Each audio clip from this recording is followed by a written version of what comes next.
घमंडी चिड़िया बहू। एक जंगल में टूनी नाम की एक चिड़िया बहू रहा करती थी। टूनी व्यवहार से बहुत ही घमंडी थी। वह जंगल में अपने पति सोनू और सास लूसी कबूतरी के साथ रहती थी। टूनी को अपनी सास बिल्कुल भी पसंद नहीं थी।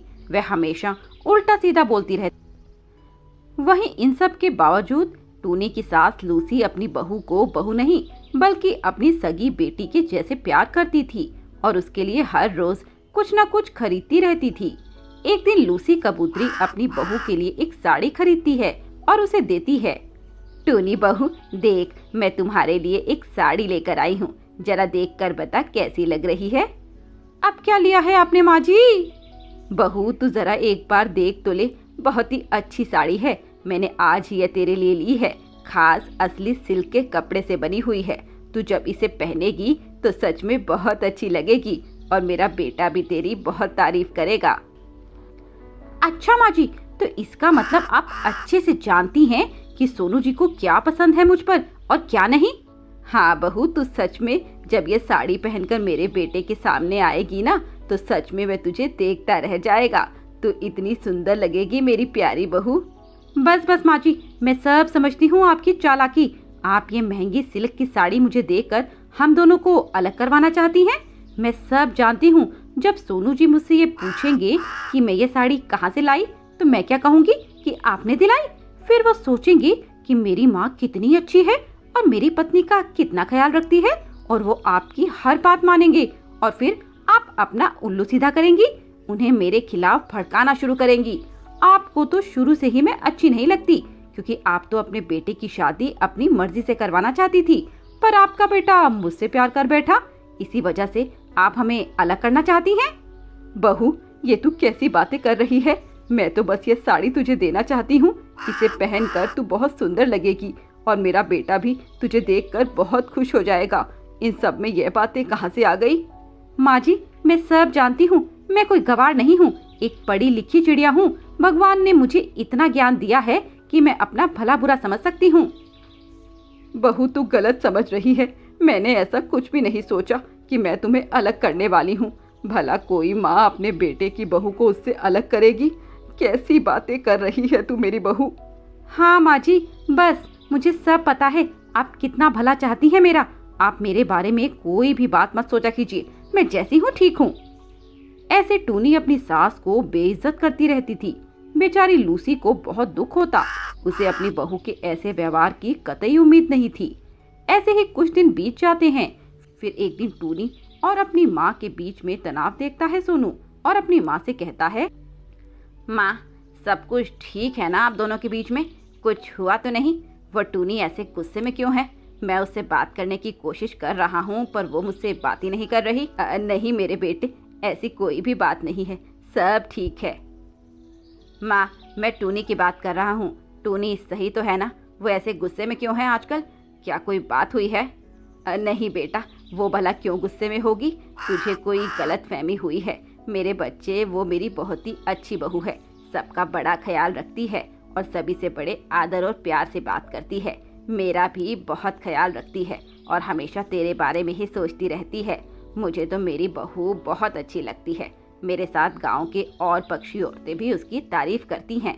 बेटा, तेरी पसंद का कोई जवाब नहीं है। बेटा, अगर मैं भी ऐसी बहू ढूंढने जाती तो इससे अच्छी न ढूंढ पाती। क्या सच में माँ, आप सच बोल रही हैं ना? टूनी सच में आपका ध्यान रखती है ना? हाँ मेरे बेटे, सच में टूनी जैसी बहू मिलना बहुत मुश्किल है। मेरी बहू तो लाखों में एक है। ऐसे लूसी अपनी बहू की तारीफ कर रही थी। तभी वहाँ टूनी आ जाती है और गुस्से से कहती है, माँ जी, आप सोनू से झूठ क्यों बोल रही हैं? मैं आपके साथ जैसा व्यवहार करती हूँ वही बताइए ना। मुझे अपने बेटे की नजर में अच्छा बनाकर आप ज्यादा अच्छी बनने की कोशिश मत कीजिए, समझी? मुझे सब पता है। पहले तो आप अपने बेटे की नजर में मुझे अच्छा बनाने की कोशिश करेंगी।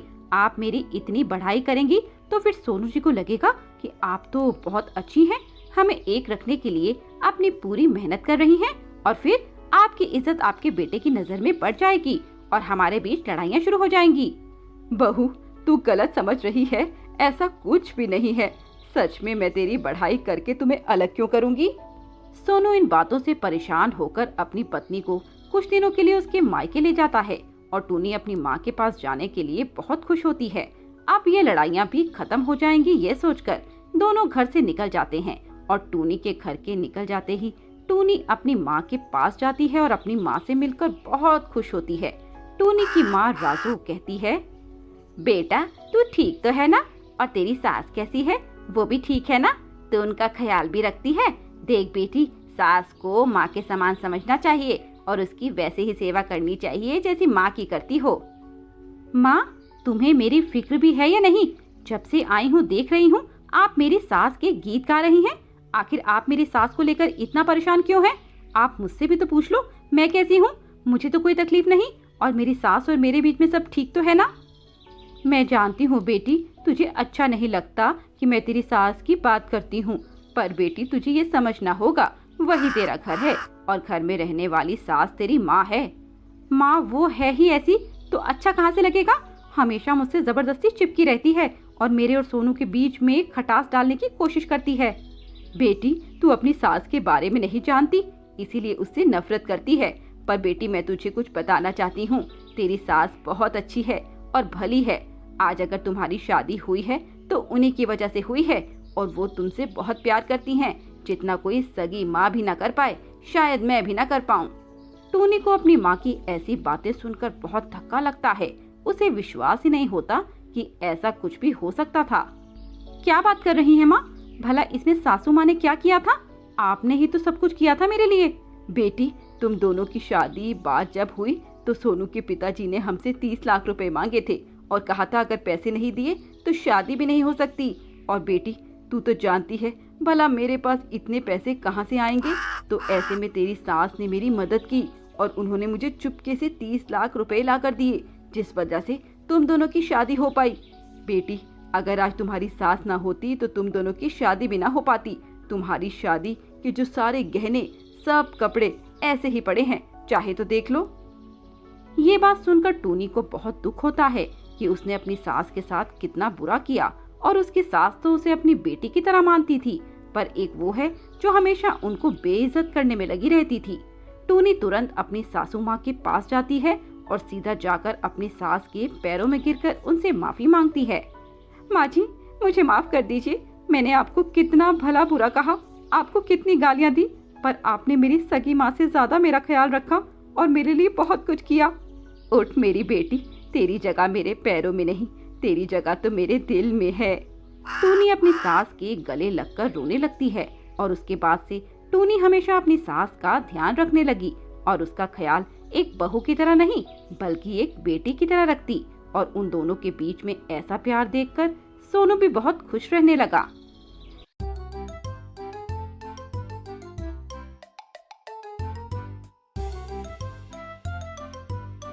बहुत समय पहले की बात है।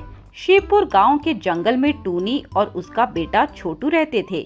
उनका इस दुनिया में एक दूसरे के अलावा कोई नहीं था।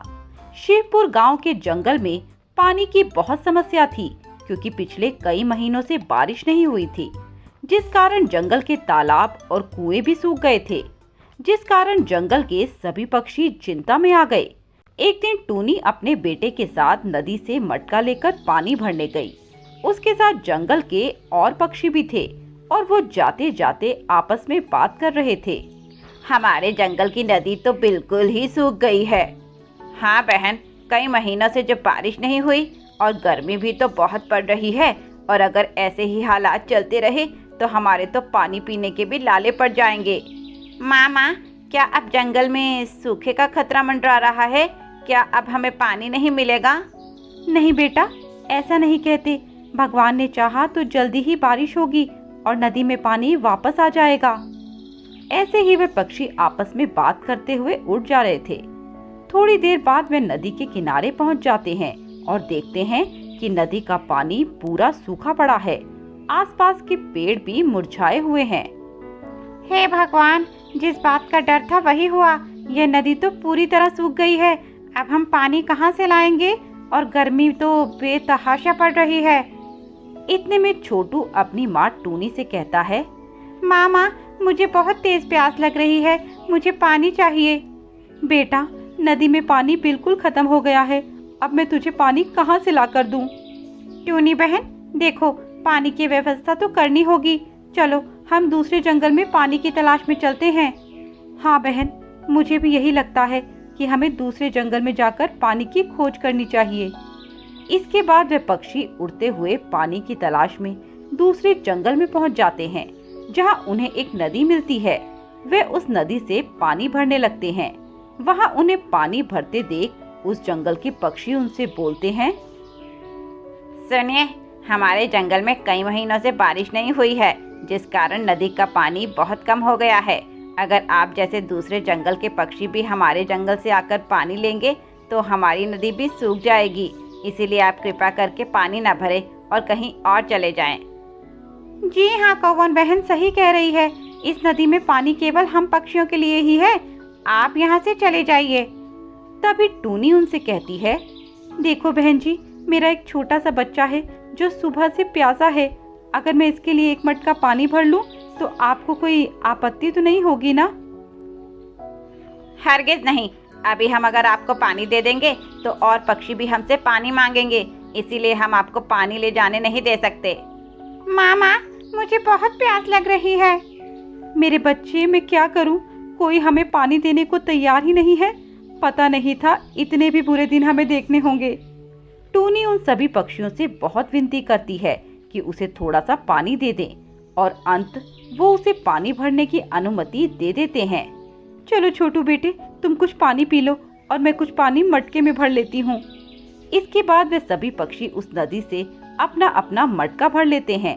तभी कौवन कहती है, आज तो हमने आपको पानी दे दिया, पर आगे से हम आपको कोई पानी नहीं देंगे, इसलिए आप अपने पानी का इंतजाम खुद कर लीजिएगा। जी ठीक है, कल से हम कहीं और पानी देख लेंगे। बाकी आज के लिए आपका धन्यवाद। इसके बाद वे पक्षी पानी का मटका अपने अपने सर के ऊपर रख लेते हैं और उड़ जाते हैं। तभी टूनी का मटका उससे गलती से गिर जाता है और मटका जमीन पर गिरने से टूट जाता है। अरे माँ, अब हम क्या करेंगे? हमारा तो पानी का मटका टूट गया और घर में तो पानी की एक भी बूंद नहीं है। पता नहीं बेटा, अब हम क्या करेंगे? मुझे तो कुछ समझ नहीं आ रहा। एक तो पहले से ही पानी नहीं था और ये मटका भी टूट गया। अब मैं नया मटका कहाँ से लाऊं? इस जंगल में तो मुझे कोई जानता भी नहीं है और मेरे पास पैसे भी नहीं हैं जो मैं दूसरा मटका ले सकूं। हे भगवान, मैं क्या करूं? तू ही मुझे कोई रास्ता दिखा। अरे टूनी, तू एक बार इस जंगल के कुम्हार पक्षी के पास जा और अपनी बात बता। क्या पता वो तेरी मदद कर दे। ठीक है, मैं अभी जाती हूँ।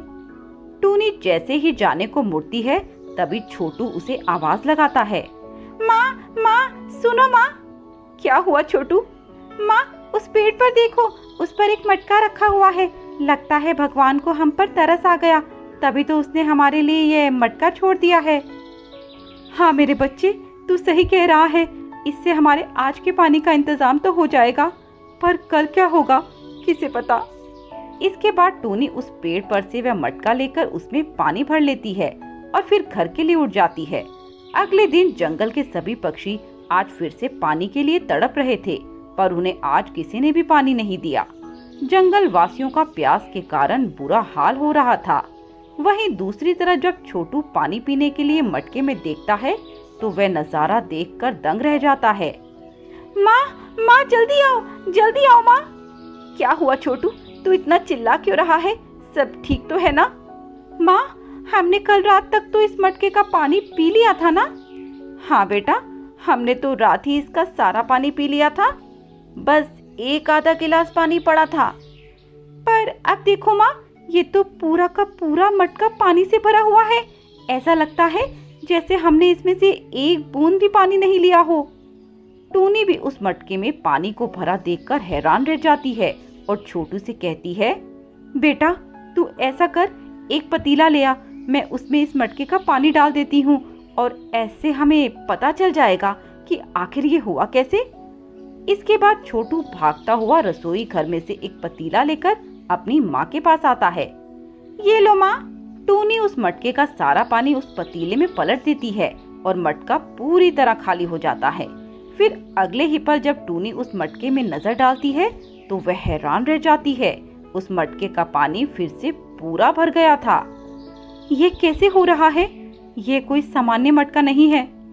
तभी उस मटके से आवाज आती है, टूनी, तुमने सही कहा, मैं कोई सामान्य मटका नहीं हूँ, मैं एक जादुई मटका हूँ। मैं भी इसी जंगल का ही रहने वाला एक पक्षी था जो पानी के लिए तड़प तड़प कर मर गया था। फिर मेरी आत्मा इस मटके में आ गई। पर तुम टूनी इस मटके का फायदा केवल खुद ही मत करना, पूरे जंगल वासियों को मेरा लाभ करवाना, इस पूरे जंगल की प्यास बुझाना, जिससे मैं समझूंगा कि मेरा जीवन सफल हो गया। जी जरूर, मैं आपसे वादा करती हूँ कि आपका सपना मैं पूरा करूंगी और इस जंगल के किसी भी पक्षी को प्यासा नहीं रहने दूंगी। इसके बाद से टूनी उस मटके से जंगल के सभी पक्षियों को जल उपलब्ध करवाती है और जंगल के सभी पक्षी उस मटके का पानी पीकर उस पक्षी के त्याग को याद करते हैं। इस पक्षी के त्याग को हम जितना भी याद करें उतना कम, उनका यह त्याग हम जिंदगी भर नहीं भूलेंगे। पक्षी भाइयों और बहनों, मैं सोच रही थी कि हमें यह मटका इस जंगल के बीचों बीच लगवा देना चाहिए, ताकि जब भी किसी को पानी की जरूरत हो वह इस मटके से पानी पी सके। इसके बाद वे सभी पक्षी उस जादुई पानी के मटके को जंगल के बीचों बीच रख देते हैं। अब से जब भी किसी पक्षी को पानी की जरूरत होती तो वह उस मटके से पानी लेकर अपनी प्यास बुझा लेता।